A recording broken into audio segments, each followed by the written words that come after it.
بسم الله الرحمن الرحيم الحمد لله نحمده ونستعينه ونستغفره ونؤمن به ونتوكل عليه ونعوذ بالله من شرور أنفسنا ومن سيئات أعمالنا من يهده الله فلا مضل له ومن يضلل فلا هادي له واشهد ان لا اله الا الله وحده لا شريك له واشهد ان سيدنا وسندنا ومولانا محمدا عبده ورسوله صلى الله تعالى عليه وعلى آله وأصحابه وبارك وسلم تسليما كثيرا أما بعد فأعوذ بالله من الشيطان الرجيم بسم الله الرحمن الرحيم وقال الذين لا يرجون لقاءنا لولا أنزل علينا الملائكة أو نرى ربنا لقد استكبروا في أنفسهم وعتوا عتوا كبيرا يوم يرون الملائكة لا بشرى يومئذ للمجرمين ويقولون حجرا محجورا وقدمنا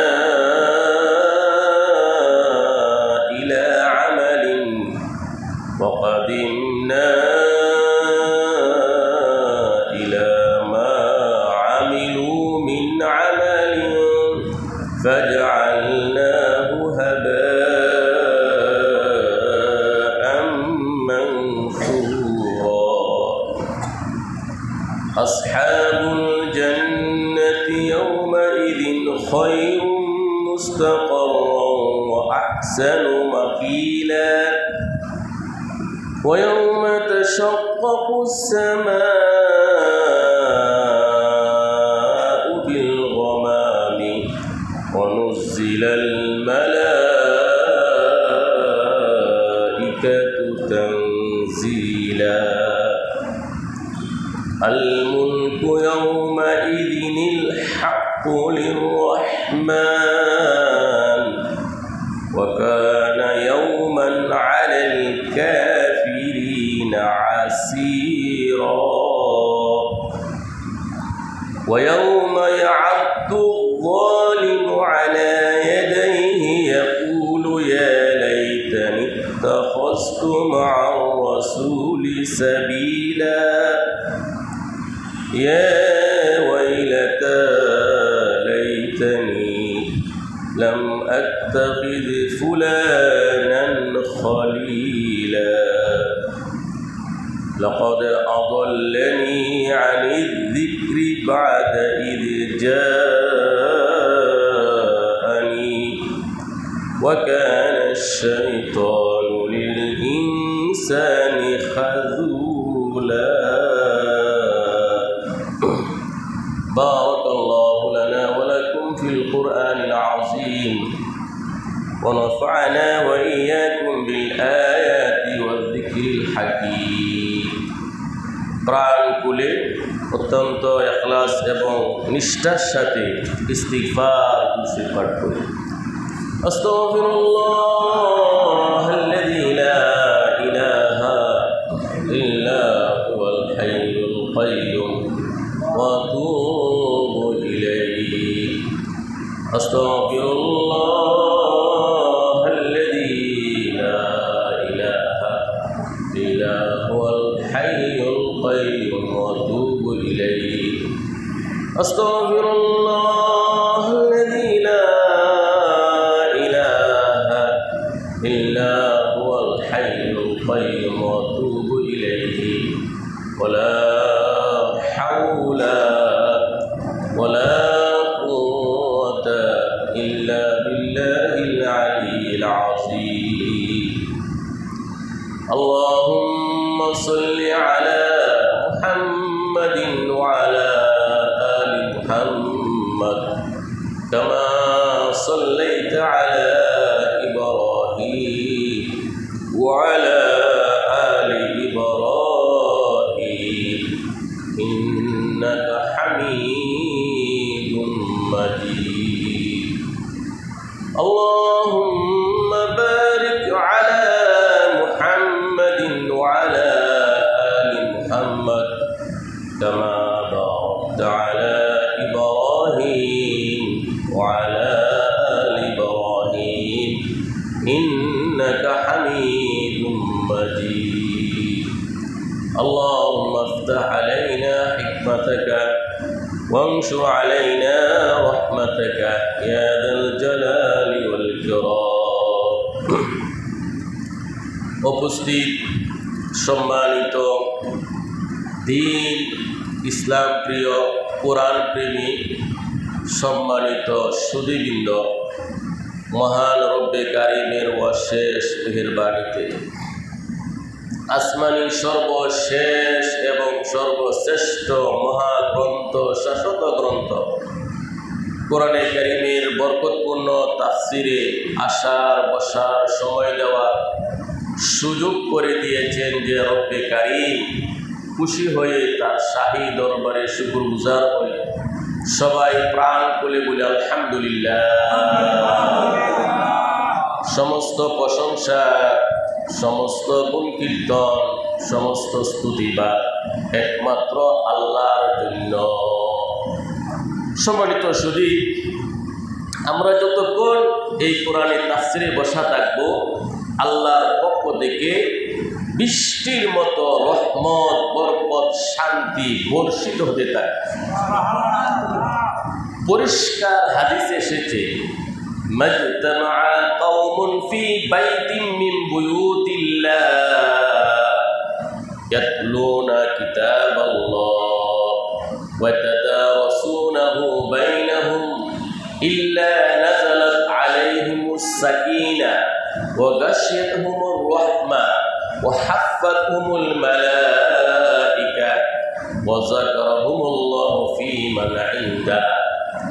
মুসলিম শরীফের বিশুদ্ধ হাদিসে আল্লাহ নবী বলেন, আল্লাহর ঘরের মধ্য থেকে কোনো ঘর মানে মসজিদে যদি কোরআন তেলাওয়াত করা হয়, মসজিদে যদি কোরআনের তাফসীর হয়, মসজিদ ব্যতীত পৃথিবীর যে কোনো জায়গা থেকে হাজার কোটি গুণ বেশি শ্রেষ্ঠ এই তাফসীরের। বলে সুবহানাল্লাহ। সম্মানিত শুধু মসজিদের একটি বরকত রয়েছে, মসজিদের একটা শান রয়েছে। এই জন্যই সরকারি দো আলম নবী করিম সাল্লাল্লাহু আলাইহি ওয়াসাল্লাম বলেন, বাইতিম মিন বুয়ুতিল্লাহ, আল্লাহর ঘরসমূহের মধ্য থেকে কোনো ঘরে মানে মসজিদে যদি কোরআনের তালিম হয়, মসজিদে যদি কোরআনের তাফসীর হয়, মসজিদ ছাড়া পৃথিবীর ভূখণ্ডে যত তাফসীর হচ্ছে সকল তাফসীর থেকে অনেক অনেক শ্রেষ্ঠ। এই জন্যই মুসলিম উম্মার দরকার প্রত্যেকটা মসজিদে কোরআনের তাফসীর চালু করা, কারণ মসজিদের একটা প্রভাব রয়েছে। সম্মানিত শুধু আল্লাহ রাসূল বলেন, এই তাফসীরের চতুর পার্শ্বে রহমতের ফেরেশতা আমাদেরকে বেষ্টন করে রেখেছে এবং আল্লাহর পক্ষ থেকে সাকিনা রহমত বৃষ্টির ন্যায় আমাদের উপর বর্ষিত হচ্ছে। বলে সুবহানাল্লাহ। হাদিসে এসেছে আমরা যতক্ষণ বসা থাকব আমাদের প্রত্যেকের জন্য আল্লাহর পক্ষ থেকে বরাদ্দ ফেরেশতা আমাদের প্রত্যেকের জন্য আল্লাহর কাছে বলতেছেন, আল্লাহুম্মা গফির লাহু, আল্লাহুম্মা আরহামহু, আল্লাহুম্মা তুব আলাইহি। প্রত্যেকের জন্য নূরের সৃষ্টি ফেরেশতারা আল্লাহর কাছে মুনাজাত করতেছেন, আল্লাহুম্মা গফির লাহু, হে আল্লাহ তোমার এই বান্দার প্রতি তুমি গুনাহ মাফ করে দাও, তার জীবনের সব গুনাহ মাফ করে দাও। আল্লাহুম্মা গফির লাহু, আল্লাহুম্মা আরহামহু, হে আল্লাহ তোমার বান্দার প্রতি দয়া করো। আল্লাহুম্মা তুব আলাইহি, হে আল্লাহ তার তওবা তুমি কবুল করো। সুবহানাল্লাহ। আমরা যতক্ষণ বসা থাকবো আমাদের প্রত্যেকের নাম উল্লেখ করে নূরের সৃষ্টি ফেরেশতা আল্লাহর কাছে এইভাবে মুনাজাত করতেছে। সম্মানিত সুধী, যেহেতু নূরের সৃষ্টি ফেরেশতারা আমাদের প্রত্যেকের জন্য এইভাবে দোয়া করেন, আল্লাহ তাআলা ফেরেশতাদের মুনাজাত, ফেরেশতাদের দোয়া অবশ্যই আল্লাহ তাআলা কবুল করবে। অন্য হাদিসে এসেছে মসজিদ যখন শেষ হয়ে যায়, তাফসীর যখন শেষ হয়ে যায়, মুনাজাত হয়ে যায়, দোয়া হয়ে যায়, তখন এক ফেরেশতা অভিযোগ করেন, রব্বুল আলামিন এই তাফসীরে যারা বসা ছিল সবাইকে আপনি মাফ করে দিলেন। একজন ব্যক্তি এমন ছিল, হুয়া রাজুলুন খাত্তাউন, সে মহা পাপী, অন্য এক কারণে সে তাফসীরে বসেছে, তাকে আপনি মাফ করে দিলেন, সে তো মহা অপরাধী। তখন আল্লাহ তাআলা উত্তরে বলেন, হুমুল কওমু লা ইয়াশকা বিহিম জালিসুহুম, এই তাফসীরে যারা বসে তারা আমি আল্লাহর এত প্রিয় পাত্র, এত প্রিয় মানুষ আমার, এত বুজুর্গ, এত আল্লাহর ওলি, তারা এই তাফসীরের লোকদের সাথে যারা বসে কোনো সময় মাহরুম এবং বঞ্চিত হবে না। সুবহানাল্লাহ। সম্মানিত সুধী, আমরা যে তাফসীরে গুরুত্ব সহকারে আসি, ইনশাআল্লাহ ঈমানের সাথে আল্লাহ আমাদেরকে মৃত্যু দিবে। বলেন আলহামদুলিল্লাহ। সম্মানিত সুধী, আজকে আমাদের ধারাবাহিক তাফসীর সূরাতুল ফুরকান এর 21 নং আয়াত থেকে 29 নং আয়াত পর্যন্ত তেলাওয়াত করা হয়েছে। সূরাতুল ফুরকান আয়াত নং 21 থেকে 29, তৃতীয় রুকুর প্রথম পর্ব ইনশাআল্লাহ তাফসীর হবে। এই আয়াতগুলোর মধ্যে মক্কার মুশরিকরা আমাদের প্রিয় নবীর প্রতি বিভিন্ন মন্তব্য করেছিল, সেই মন্তব্যের জবাব দিয়েছেন আল্লাহ রাব্বুল আলামিন। কাফের, মুশরিক, মুনাফিক, বেঈমানের মৃত্যুর সময় অত্যন্ত কঠিন শাস্তি হয়। বেঈমানের মৃত্যুটা খুবই শোচনীয়, লাঞ্ছিত, অপদস্থ অবস্থায় খুব কঠিন শাস্তি হয় বেঈমানের মৃত্যুর সময়। আর ঈমানদারের মৃত্যুর সময় রহমতে ফেরেশতারা এসে শুভেচ্ছা স্বাগতম জানিয়ে তার রূহটা কবজ করে। এরপরে আলোচনা আসতেছে সৎসঙ্গে স্বর্গবাস, অসৎসঙ্গে সর্বনাশ। যদি বন্ধু ভালো না হয়, বন্ধু যদি কাফের হয়, আপনাকে টেনে টেনে কুফুরির পর্যায়ে নিয়ে যাবে। নাউজুবিল্লাহ। বন্ধু যদি খারাপ হয়, আপনাকে আলো থেকে অন্ধকারে নিয়ে যাবে, আপনাকে খারাপের দিকে টেনে নিয়ে যাবে। এই জন্য খারাপ বন্ধুকে পরিত্যাগ করতে হবে। গুরুত্বপূর্ণ আলোচনা আসতেছে। আউযু বিল্লাহি মিনাশ শাইতানির রাজীম। আমি আশ্রয় চাই আল্লাহর কাছে বিতাড়িত শয়তান থেকে। বিসমিল্লাহির রহমানির রহিম। শুরু করছি অত্যন্ত দয়ালু, অতি মেহেরবান আল্লাহর নামে সাহায্য কামনা করে। وقال الذين لا يرجون لقاءنا, ইরশাদ হচ্ছে যারা কাফের, যারা আমি আল্লাহর সাথে সাক্ষাতের আশা করে না, তারা বলে লাউলা উনজিলা আলাইনাল মালাইকা আমাদের জন্য আল্লাহ তাআলা কেন ফেরেশতা প্রেরণ করলেন না? ফেরেশতাকে আমরা দেখতাম, ফেরেশতা কেন আমাদের জন্য বাস্তবে প্রেরণ করলেন না? আও নারা রব্বানা, অথবা আমাদের রবকে আমরা বাস্তবে যদি দেখতাম, দেখি না কেন? আল্লাহ বলেন লাকাদ ইসতাকবারু ফি আনফুসিহিম ওয়া আতাউ তুওয়ান কাবীরা, তারা নিজেরা অহংকার করেছে এবং আনুগত্যের সীমা থেকে তারা অনেক দূরে চলে গেছে। নাউজুবিল্লাহ। আল্লাহ তাআলা বলেন কাফের মুশরিক যারা আল্লাহ সাক্ষাৎকে কামনা করে না, পরকালকে বিশ্বাস করে না, কিয়ামতকে বিশ্বাস করে না, জান্নাতকে বিশ্বাস করে না, জাহান্নামকে বিশ্বাস করে না, তারা বাজে মন্তব্য করে নবীর কাছে এসে বলে আল্লাহ তাআলা আমাদের কাছে কেন ফেরেশতা প্রেরণ করলেন না? ফেরেশতাকে দেখতাম, বিশ্বাস করতাম, অথবা আমাদের রব আল্লাহকে আমরা দেখি না কেন? যদি দেখতাম মানতাম। এইগুলো হলো বাজে কথা। আল্লাহ তাআলা বলেন তারা অহংকার করেছে, আনুগত্যের সীমা থেকে অনেক দূরে চলে গেছে। ইয়াউমা ইয়ারাউনাল মালাইকাতা লা বুশরা ইয়াউমা ইযিল লিল মুজরিমিন ওয়া ইয়াকুলুনা হিজরাম মাহজুরা।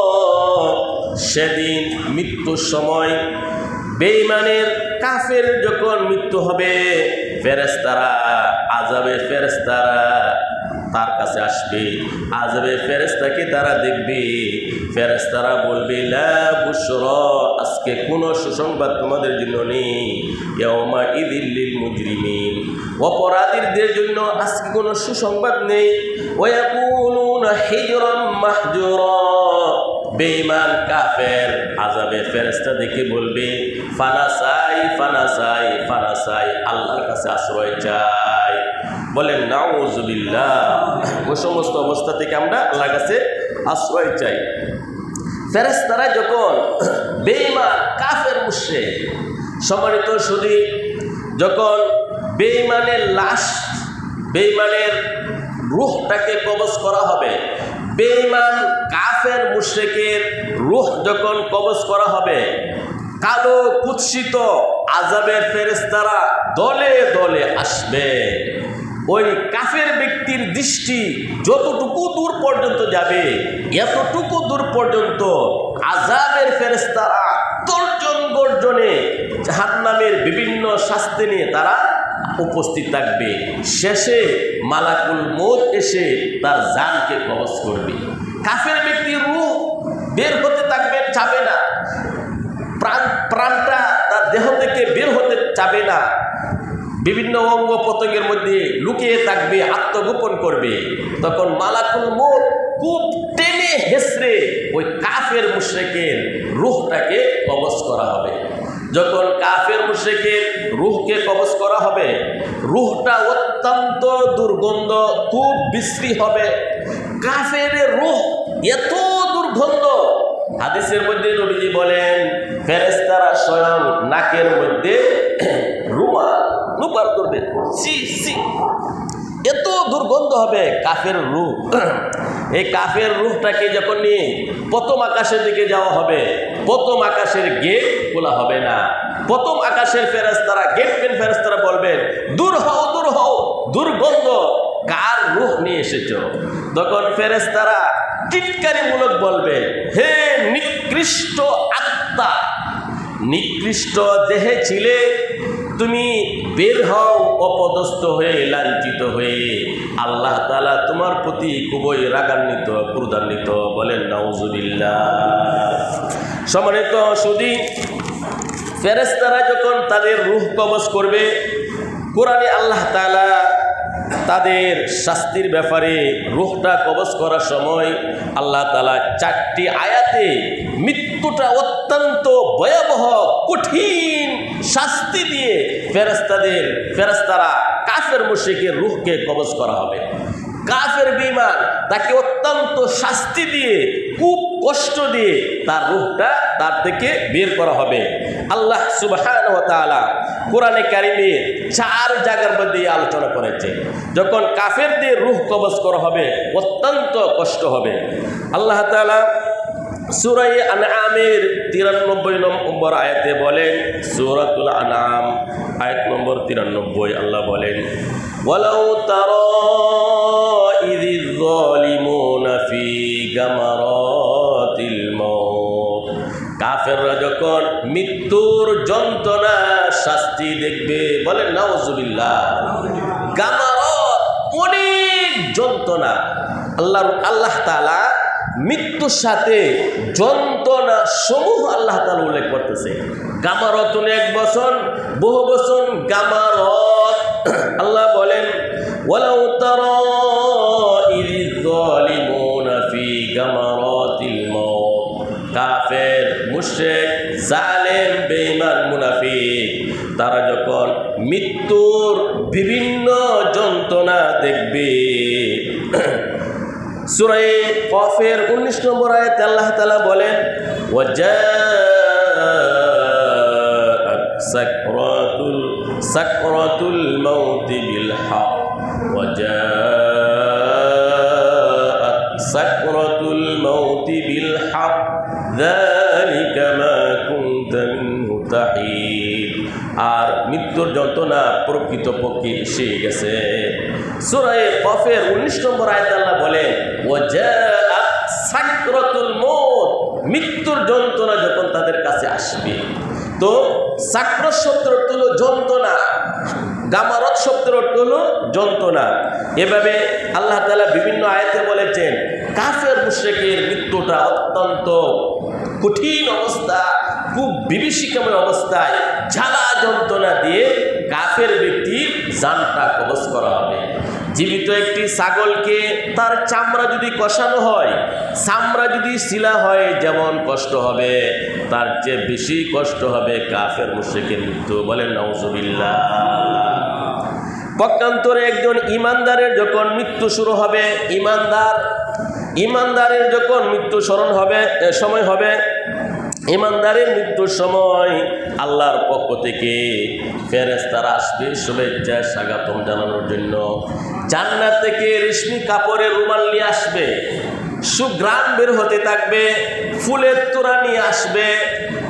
ইমানদার ব্যক্তিকে ফেরেশতারা ইমানদার ব্যক্তির সামনে জান্নাত তুলে ধরবে, বলবে তুমি শুভেচ্ছা স্বাগতম, আহলান সাহালান, তুমি গ্রহণ করো, তোমার প্রতি আল্লাহ তাআলা সন্তুষ্ট, হে পবিত্র আত্মা, পবিত্র দেহে ছিলে, আল্লাহ তাআলা তোমার প্রতি সন্তুষ্ট। ফেরেশতারা এসে বলবে তোমাদের কোনো ভয় নেই, তোমাদের কোনো চিন্তা নেই। আল্লাহ তাআলা সূরা হামিম আস-সাজদার 30 এবং 31 নম্বর আয়াতে কথা বলেছেন। ইমানদারের মৃত্যুর সময় ফেরেশতারা এসে নির্ভয় দিবে, ফেরেশতারা এসে বলবে আমরা তোমাদের বন্ধু, দুনিয়াতেও ছিলাম, পরকালেও থাকবো, বলেন আলহামদুলিল্লাহ। ইমানদারের মৃত্যুর সময় ফেরেশতা নাজিল হবে। সূরা হামিম আস-সাজদার 30 এবং 31 নম্বর আয়াতে আল্লাহ বলেন, ইন্নাল্লাযীনা ক্বালু রাব্বুনাল্লাহ সুম্মা ইসতাকামু তাতানাজ্জালু আলাইহিমুল মালাইকা আল্লা তাখাফু ওয়া লা তাহজানু ওয়া আবশিরু বিল জান্নাতিল্লাতী কুনতুম তুআদুন। নিশ্চয় যারা বলে আল্লাহ আমাদের রব, আল্লাহ আমাদের পালন কর্তা, এবং এই কথার উপর যারা অটল থাকে, স্থায়ী থাকে, ইস্তিকামত থাকে, তাতানাজ্জালু আলাইহিমুল মালাইকা, মৃত্যুর সময় তখন ফেরেশতারা নাজিল হবে। ফেরেশতারা নাজিল হয়ে বলবে আল্লাহ তাখাফু ওয়া লা তাহজানু, ভয় পেও না, তুমি টেনশন করো না, ওয়াবশিরু বিল জান্নাতিল্লাতী কুনতুম তুআদুন, ওই জান্নাতের প্রতিশ্রুতি গ্রহণ করো, যে জান্নাতের প্রতিশ্রুতি তোমাদেরকে আল্লাহ দিয়েছেন। নাহনু আউলিয়াউকুম ফিল হায়াতিদ দুনিয়া ওয়া ফিল আখিরাহ, ফেরেশতারা বলবেন আমরা ফেরেশতারা দুনিয়াতে তোমাদের বন্ধু ছিলাম, পরকালেও তোমাদের বন্ধু। বলেন আলহামদুলিল্লাহ। ওয়ালাকুম ফিহা মা তাশতাহি আনফুসুকুম, তোমরা যা চাবে জান্নাতে তাই পাবে। ওয়ালাকুম ফিহা মা তাদউন, তোমাদেরকে যে প্রতিশ্রুতি দেওয়া হয়েছে তা তোমাদেরকে দেওয়া হবে।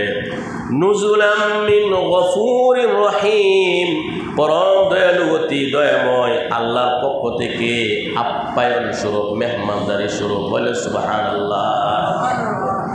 সূরা হামিম আস-সাজদার 30 এবং 31 নং আয়াতে আল্লাহ তাআলা বলেন, ঈমানদারের মৃত্যুর সময় ফেরেশতা নাজিল হবে। ফেরেশতা এসে বলবে নির্ভয় দিয়ে, হে ঈমানদার ব্যক্তি, আমরা ফেরেশতারা আগেও দুনিয়ার মধ্যে তোমাদের বন্ধু ছিলাম, মৃত্যুর পরেও আমরা বন্ধু। আমরা কবরে থাকবো, হাসরে মাঠে থাকবো, ফুলসেরাতে থাকবো, জান্নাতে আমি তোমাদেরকে বন্ধু হিসেবে আমরা পৌঁছে দিব। বলে সুবহানাল্লাহ। এবং ঈমানদারের রূহটা যখন কবজ করা হয়, এত সুঘ্রাণ যখন আকাশে নিয়ে যাওয়া হয়, ফেরেশতারা শুভেচ্ছা স্বাগতম জানান। এভাবে প্রথম আকাশ, দ্বিতীয় আকাশ, আরশ আজিম পর্যন্ত পৌঁছানো হয়। সবাই তার জন্য শুভেচ্ছা স্বাগতম, আহলান সাহলান মারহাবা জানায়। বলেন আলহামদুলিল্লাহ। সম্মানিত সুধী, এভাবে যখন বেঈমান কাফের রূহটাকে কবরে, ব্যক্তিকে যখন কবরে দাফন করা হয়, কাফের মুশরিককে যখন কবরে রাখা হয়, তখন ফেরেশতারা এসে মুনকার এবং নাকির নামে দুই ফেরেশতা আসেন, এসে বলে মার রব্বুক, তোমার রবকে। যেহেতু আল্লাহকে রব হিসেবে মানে নাই, এই জন্যই বলবে লা আদরি, জানি না। ওমা দীনুকা, তোমার ধর্ম কি? বলবে জানি না। নবী সম্পর্কে বলা হবে, বলবে জানি না। তখন আকাশ থেকে আওয়াজ আসবে, আন কাযাবা আব্দি আন কাযাবা, সে মিথ্যা বলেছে। ফাফরিশুহু মিনান নার ওয়ালবিসুহু মিনান নার ওয়াফতাহু লাহু বাবান ইলান নার, জাহান্নামের আগুনের বিছানা তার কবরে বিছায়া দাও। জাহান্নামের আগুন দিয়ে তার পোশাক তার গায়ে পরিয়ে দাও। জাহান্নামের দিকে তার কবরে দরজা কেটে দাও, সংযোগ করে দাও। তার কবরটাই হয়ে যাবে জাহান্নামের একটা টুকরা। নাউজুবিল্লাহ। পক্ষান্তরে ঈমানদার ব্যক্তি যখন তাকে কবরে রাখা হবে, যখন বলা হবে মার রব্বুক, সারা জীবন যে রব বলেছিল আলহামদুলিল্লাহি রাব্বিল আলামিন, নামাজের মধ্যে রব্বানা লাকাল হামদ, রুকুর মধ্যে সুবহানা রাব্বিল আযীম, সিজদার মধ্যে সুবহানা রাব্বিল আলা। সারা জীবন রব হিসাবে, আল্লাহকে রব হিসাবে যারা স্বীকৃতি দিয়েছিল, ঈমানদার বান্দা যখন তাকে কবরে রাখা হবে, প্রশ্ন করা হবে মার রব্বুক, তোমার রবকে, সাথে সাথে বলবে রব্বি আল্লাহ, আমার রব আল্লাহ। ওমা দীনুকা, তোমার ধর্ম কি? সাথে সাথে বলবে দ্বীন আল ইসলাম, আমার ধর্ম ইসলাম। নবী সম্পর্কে বলা হবে, সাথে সাথে বলবে হুয়া মুহাম্মাদুর রাসূলুল্লাহ সাল্লাল্লাহু আলাইহি সাল্লাম, তিনি আমাদের নবী মুহাম্মদ সাল্লাল্লাহু আলাইহি সাল্লাম। তখন আকাশ থেকে একটা আওয়াজ আসবে, আন সাদাকা আব্দি, আমার বান্দা সত্য বলেছে। ফাফরিশুহু মিনাল জান্নাহ ওয়ালবিসুহু মিনাল জান্নাহ ওয়াফতাহু লাহু বাবান ইলাল জান্নাহ, জান্নাতের বিছানা তার কবরে বিছিয়ে দাও, জান্নাতের পোশাক তার গায়ে পরিয়ে দাও, জান্নাতের দিকে তার কবরে সংযোগ করে দাও। এই কবরটাই হয়ে যাবে জান্নাতের একটা টুকরা। বলে সুবহানাল্লাহ। এরপরে আল্লাহ তাআলা বলেন ওয়াকাদিমনা ইলা মা আমিলু মিন আমালিন ফাজআলনাহু হাবাআম মানসুরা। ঈমান না থাকার কারণে আল্লাহ বলেন আমি তাদের আমলের দিকে মনোনিবেশ করব, অতঃপর তাদের আমলগুলোকে বিক্ষিপ্ত বালু কণার মতো আমি ধ্বংস করে দিব, উড়িয়ে দিব। অর্থাৎ আল্লাহর কাছে বেঈমান কাফেরের কোনো আমলের মর্যাদা নাই। সম্মানিত শুধু একজন বেঈমান কাফের, তারও কিছু কিছু নেক আমল আছে। কাফের ব্যক্তি পিতামাতার সাথে ভালো ব্যবহার করে, এটা একটা নেক আমল।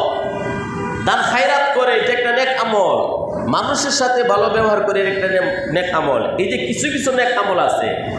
ঈমান না থাকার কারণে, বেঈমান হওয়ার কারণে আল্লাহ বলেন ওয়াকাদিমনা ইলা মা আমিলু মিন আমালিন ফাজআলনাহু হাবাআম মানসুরা। এই সবগুলো আমলগুলোকে আমি আল্লাহ তাআলা বিক্ষিপ্ত বালুকণার মতো উড়িয়ে দিব, ধ্বংস করে ফেলবো, আমি আল্লাহর কাছে কোনো মূল্য থাকবে না। কেন? ঈমান না থাকার কারণে। ঈমান হলো সবচেয়ে গুরুত্বপূর্ণ বিষয়। ঈমান থাকার পর যা বলবে সব আল্লাহর ভান্ডারে জমা হবে। আসহাবুল জান্নাতি ইয়াওমাইযিন খায়রুম মুস্তাকাররান ওয়া আহসানু মাকিলা। জান্নাতের বাসিন্দাগণ তারা সেদিন তাদের বিশ্রামাগার খুব মনোরম হবে, তাদের স্থানও খুব সুন্দর হবে, শ্রেষ্ঠ হবে। وَيَوْمَ تَشَقَّقُ السَّمَاءُ بِالْغَمَامِ وَنُزِّلَ الْمَلَائِكَةُ تَنزِيلًا। সেদিন মেঘমালার কারণে আকাশকে বিদীর্ণ করে দেওয়া হবে এবং আশ্চর্যজনকভাবে ফেরেশতা উপস্থিত করা হবে, নাজিল করা হবে। আল মুলকু ইয়াওমাইযিনিল হাক্কু লির-রাহমান ওয়া কানা ইয়াওমান আলাল কাফিরিনা আসীরা। সেদিন হাসরের কঠিন ময়দানে দয়াময় আল্লাহর জন্য সেদিন বরাদ্দ থাকবে। হাসরের কঠিন ময়দান, হাসরের দিন, সেদিনটা কাফেরদের জন্য অত্যন্ত ভয়াবহ কঠিন দিন হবে। বলেন নাউজুবিল্লাহ। হাসরের কঠিন ময়দানে আল্লাহ তাআলা তিনি ভাষণ দিয়ে বলবেন, লিমানিল মুলকুল ইয়াওম, আজকের দিনে রাজত্ব কার, আজকের কর্তৃত্ব কার। দুনিয়ার রাজা বাদশাহ সবাই নীরব নিস্তব্ধ। আল্লাহ বলবেন, লিল্লাহিল ওয়াহিদিল কাহ্হার। আল্লাহ উত্তর দিবেন যে পরাক্রমশালী, মহা রাগান্বিত, ক্রোধান্বিত একমাত্র আল্লাহ আজকের এই হাসরের মাঠের মালিক। তো আল্লাহ তাআলা বলেন, ওয়া কানা ইয়াওমান আলাল কাফিরিনা আসীরা। হাসরের দিন ওই মাঠটা কাফেরের জন্য অত্যন্ত বিভীষিকাময় পরিস্থিতি, ভয়াবহ হবে, কঠিন হবে। আল্লাহ তাআলা কোরআনে বলেছেন, ইয়াওমা ইয়াফিরুল মারউ মিন আখিহি ওয়া উম্মিহি ওয়া আবিহি ওয়া সাহিবাতিহি ওয়া বানি কুল্লু ইমরিইন মিনহুম শা'নুন ইউগনি। হাসরের কঠিন ময়দানে পিতা, সন্তান, ছেলে মেয়ে, আত্মীয় স্বজন, বিবি একজন থেকে আরেকজন পলাবে। পিতা গিয়ে সন্তানকে, সন্তানের কাছে পিতা বলবে, এ সন্তান, আমি কেমন দুনিয়াতে ছিলাম? সন্তান বলবে, আপনি খুব ভালো আদর্শ পিতা ছিলেন। তখন পিতা বলবে, আমাকে একটি নেকি দাও, আমি তো খুব বিপদে পড়ে গেছি। সন্তান বলবে, এটা তো একটা ব্যাপার না, কিন্তু আমি তো আশঙ্কা করতেছি আমি বিপদ থেকে বাঁচবো কিনা। না না না, আপনাকে একটি নেকি দেওয়া যাবে না। বলে সুবহানাল্লাহ, কত কঠিন পরিস্থিতি হাসরের কঠিন ময়দানে হবে। তো মুমিনগণ তো আল্লাহ তাআলা বিশেষ রহমতে মুমিনদেরকে মাফ করে দিবেন, কিন্তু বেঈমান কাফেরের জন্য হাসরের মাঠ অত্যন্ত ভয়াবহ পরিস্থিতি হবে। ওয়া কানা ইয়াওমান আলাল কাফিরিনা আসীরা। এজন্যই আল্লাহ রাসূল হাদিস শরীফে ঘোষণা করেছেন, তিরমিজি শরীফে 2416 নম্বর হাদিস, হাসরের কঠিন ময়দানে প্রত্যেকটা মানুষকে হিসাব নিষ্কাপ নেওয়া হবে, 5টা প্রশ্ন করা হবে প্রত্যেককে। আন ইবনে মাসউদ রাদিয়াল্লাহু তাআলা আনহু قال قال رسول الله صلى الله عليه وسلم لا تزول قدم ابن آدم يوم القيامة من عند ربه حتى يسأل عن 5: عن عمره فيما أفنى وعن شبابه فيما أبلى وماله في من أين اكتسبه وفيما انفقه وماذا عمل فيما علم। তিরমিজি শরীফের 2416 নম্বর হাদিসে আল্লাহর নবী বলেন, প্রত্যেকটা মানুষকে 5টা প্রশ্ন করা হবে।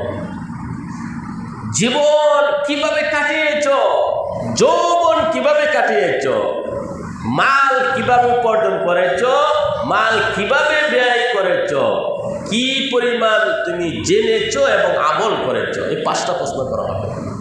জীবন আল্লাহ তাআলা আমাদেরকে দান করেছেন, এই জীবন সম্পর্কে আল্লাহ তাআলা প্রশ্ন করবেন। 60 বছর, 70 বছর, 100 বছর একটি হায়াত আমি তোমাকে দিয়েছিলাম, তুমি কোন কাজে হায়াতটা কাটিয়েছ? এবং এই জীবনের মধ্যে সবচেয়ে ইম্পর্টেন্ট, সবচেয়ে গুরুত্বপূর্ণ হলো যৌবনকাল। এই যৌবনকালের ইবাদত আল্লাহর কাছে অনেক অনেক পছন্দনীয়। সকল নবী রাসূলগণ যৌবনকালে ইবাদত বন্দেগী করেছে। এই জন্য আল্লাহ তাআলা যৌবনকাল সম্পর্কে প্রশ্ন করবে, এই যৌবনকালে তুমি কি পরিমাণ ইবাদত বন্দেগী করেছ। এরপরে মাল সম্পর্কে, অর্থ সম্পদ সম্পর্কে 2টা প্রশ্ন করা হবে। আমদানি করেছ কিভাবে, রফতানি করেছ কিভাবে, আয় করেছ কিভাবে, ব্যয় করেছ কিভাবে। 5 নম্বর প্রশ্ন হলো কি পরিমাণ দ্বীনি ইলম অর্জন করেছ এবং আমল করেছ, কি পরিমাণ আমল করেছ। সম্মানিত সুধী, আমরা অনেকে আমলের ব্যাপারে গাফলতি করি। মানুষ হালাল হারাম জানে না, খুব কমই আছে। বালা খারাপ, আলো অন্ধকার, হালাল হারাম, ন্যায় অন্যায় জানে না কে? সবাই তো জানে, কিন্তু অনেকেই আমল করে না। এই জন্য হাসরের কঠিন ময়দানে প্রশ্ন করা হবে, জিজ্ঞেস করা হবে। এখন আল্লাহ রাব্বুল আলামিন সৎ বন্ধু, অসৎ বন্ধু তাদের পরিণতি সম্পর্কে আল্লাহ তাআলা বলেন, বন্ধু যদি ভালো হয় তাহলে তার জন্য জান্নাতের ফয়সালা হবে, আর যদি খারাপ হয় এই খারাপ বন্ধু তাকে টেনে টেনে জাহান্নামের দিকে নিয়ে যাবে। নবী করিম সাল্লাল্লাহু আলাইহি সাল্লামের শত্রু ছিল মক্কার সকল কাফের মুশরিক। উকবা ইবনে আবি মুঈত মক্কার একজন নেতা ছিল এবং সম্ভ্রান্ত ফ্যামিলির ধনী একজন ব্যক্তি ছিল। উকবা ইবনে আবি মুঈত, উকবা, এই উকবার এক বন্ধু ছিল উমাইয়া ইবনে খালাফ। উমাইয়া ইবনে খালাফ সেও একজন নেতা ছিল, উমাইয়া ইবনে খালাফ। তো উকবা ইবনে আবি মুঈত খাবারের এক অনুষ্ঠান করলো। খাবার, অভিজাত, ভিআইপি, উচ্চ পদস্থ ব্যক্তিদেরকে উকবা ইবনে আবি মুঈত তার খাবারের অনুষ্ঠানে দাওয়াত করলো। নির্ধারিত দিন খাবারের আয়োজন করলো। উকবা ইবনে আবি মুঈত ওই কাফের সকল গণ্যমান্য ব্যক্তিদেরকে, সম্ভ্রান্ত ফ্যামিলির ব্যক্তিদেরকে ওই দাওয়াত কার্ড পৌঁছাইল, দাওয়াত দিল। সামাজিকতা রক্ষা করার জন্য নবী করিম সাল্লাল্লাহু আলাইহি সাল্লামের কাছেও দাওয়াত নিয়ে গেল উকবা ইবনে আবি মুঈত। নবী করিম সাল্লাল্লাহু আলাইহি সাল্লাম তখন বললেন, হে উকবা, আমি তোমার দাওয়াত ততক্ষণ পর্যন্ত খাবো না যতক্ষণ পর্যন্ত তুমি কালিমা না পড়বে, ইসলাম গ্রহণ না করবে। বলে সুবহানাল্লাহ। নবী করিম সাল্লাল্লাহু আলাইহি ওয়াসাল্লাম উকবা ইবনে আবি মুঈতকে বললেন, যতক্ষণ পর্যন্ত কালিমা না পড়বে, ইসলাম গ্রহণ না করবে, হে উকবা, আমি তোমার দাওয়াতের অনুষ্ঠানে অংশগ্রহণ করব না। তখন উকবা ইবনে আবি মুঈত সাথে সাথে বলে ফেলল, আশহাদু আল্লা ইলাহা ইল্লাল্লাহ ওয়া আশহাদু আন্না মুহাম্মাদান আবদুহু ওয়া রাসূলুহু। কালিমা পড়ে ইসলাম গ্রহণ করল। নবী করিম সাল্লাল্লাহু আলাইহি ওয়াসাল্লাম দাওয়াত কবুল করলে নির্ধারিত সময়ে উকবা ইবনে আবি মুঈতের ওই খাবারের অনুষ্ঠানে শরীক হলেন। যখন শুনল উকবা ইবনে আবি মুঈতের বন্ধু উমাইয়া ইবনে খালফ, উমাইয়া ইবনে খালফ ছিল উকবার বন্ধু, ফ্রেন্ড। উমাইয়া ইবনে খালফ যখন শুনল তার বন্ধু উকবা ইসলাম গ্রহণ করেছে, সে রাগে ফেটে গেল, বাজে মন্তব্য করতে লাগলো। তখন উকবা ইবনে আবি মুঈতের বন্ধু উমাইয়া ইবনে খালফ বলল, হে উমাইয়া, হে হে উকবা, হে উমাইয়া ইবনে খালফে বলল, হে উকবা ইবনে আবি মুঈত, শুনেছি তুমি নাকি মুহাম্মদের কাছে গিয়ে ইসলাম ধর্ম গ্রহণ করেছ, তোমার পূর্বের দিন তুমি ত্যাগ করেছ। শুনো, আমার সাথে তোমার সম্পর্ক ছিন্ন করে ফেললাম, বন্ধুত্ব শেষ করে ফেললাম। হ্যাঁ, তুমি যদি ওই কালিমা আবার ফিরিয়ে দাও, মুহাম্মদের কাছে গিয়ে বলো যে আমি তোমার ধর্ম গ্রহণ করলাম না, এবং তার মুখে তুথু দাও, বলে নাউজুবিল্লাহ, তাহলে তোমার বন্ধুত্ব ঠিক থাকবে। উকবা ইবনে আবি মুঈত, উমাইয়া ইবনে খালফ তার বন্ধুর কথা শুনে নবী করিম সাল্লাল্লাহু আলাইহি ওয়াসাল্লামের কাছে গিয়ে নবীজিকে থুতু দিল, বলেন নাউযুবিল্লাহ। নবীজির কাছে বলল, আপনার দিন আমি গ্রহণ করি না। সাথে সাথে আল্লাহ রাব্বুল আলামিন সূরাতুল ফুরকানের এই আয়াতগুলো নাজিল করলেন। 28 এবং 29 নম্বর আয়াত আল্লাহ তাআলা নাজিল করলেন। সূরা ফুরকানের 27-28 নম্বর আয়াত আল্লাহ তাআলা নাজিল করলেন। আল্লাহ তাআলা বলেন, وَيَوْمَ يَعَضُّ الظَّالِمُ عَلَى يَدَيْهِ يَقُولُ يَا لَيْتَنِي اتَّخَذْتُ مَعَ الرُّسُلِ سَبِيلًا। হাশরের কঠিন ময়দানে জালেম কাফের ব্যক্তি উভয় হাতকে কামড়াতে থাকবে, দংশন করতে থাকবে, কামড়াতে থাকবে, আফসোস, ব্যথা এবং পরিতাপ করে। ইয়াউমা ইয়াআদ্দু যালিমু আলা ইয়াদাইহি, কাফের ব্যক্তি হাশরের কঠিন ময়দানে দুঃখে কষ্টে উভয় হাতকে কামড়াতে থাকবে। ইয়াকুলু, এবং বলবে, ইয়া লাইতানি ইত্তাখাযতু মা'আর রাসূলি সাবিলা, হায় আফসোস, আমি যদি রাসূলের সাথে ইসলামের পথকে গ্রহণ করতাম আজকে কতই না ভালো হতো। ইয়া ওয়াইলাতা লাইতানি লাম আত্তাখিজ ফুলানান খালিলা, হায় আফসোস, আজকে যদি অমুককে আমি বন্ধু গ্রহণ না করতাম, নবী করিম সাল্লাল্লাহু আলাইহি ওয়াসাল্লামকে আমি কেন বন্ধু হিসেবে গ্রহণ করলাম না? যদি আজকে গ্রহণ করতাম কতই না ভালো হতো। লাকাদ আদাল্লানি, ইয়া ওয়াইলাতা, হায় আফসোস, লাইতানি, আমি যদি লাম আত্তাখিজ ফুলানান খালিলা, ওই উমাইয়া ইবনে খালফকে বন্ধু হিসেবে গ্রহণ না করতাম কতই না ভালো হতো। আমি যদি আল্লাহ নবীকে বন্ধু বানাইতাম কতই না ভালো হতো। লাকাদ আদাল্লানি আনি যিকরি, এই কোরআন থেকে আমাকে বিভ্রান্তি করেছে। বাদা ইজ জাআনি, কোরআন আমার কাছে আসার পর। ওয়া কানা আশ-শাইতানু লিল ইনসানি খাযুলা, আর শয়তান হলো মানুষের জন্য মহা প্রতারক। যখনই বিপদ দেখা দেয় শয়তান পলায়ন করে। প্রত্যেকটা কাজে শয়তান উপস্থিত থাকে, প্রত্যেকটা কাজে। বদরের যুদ্ধে শয়তান উপস্থিত ছিল।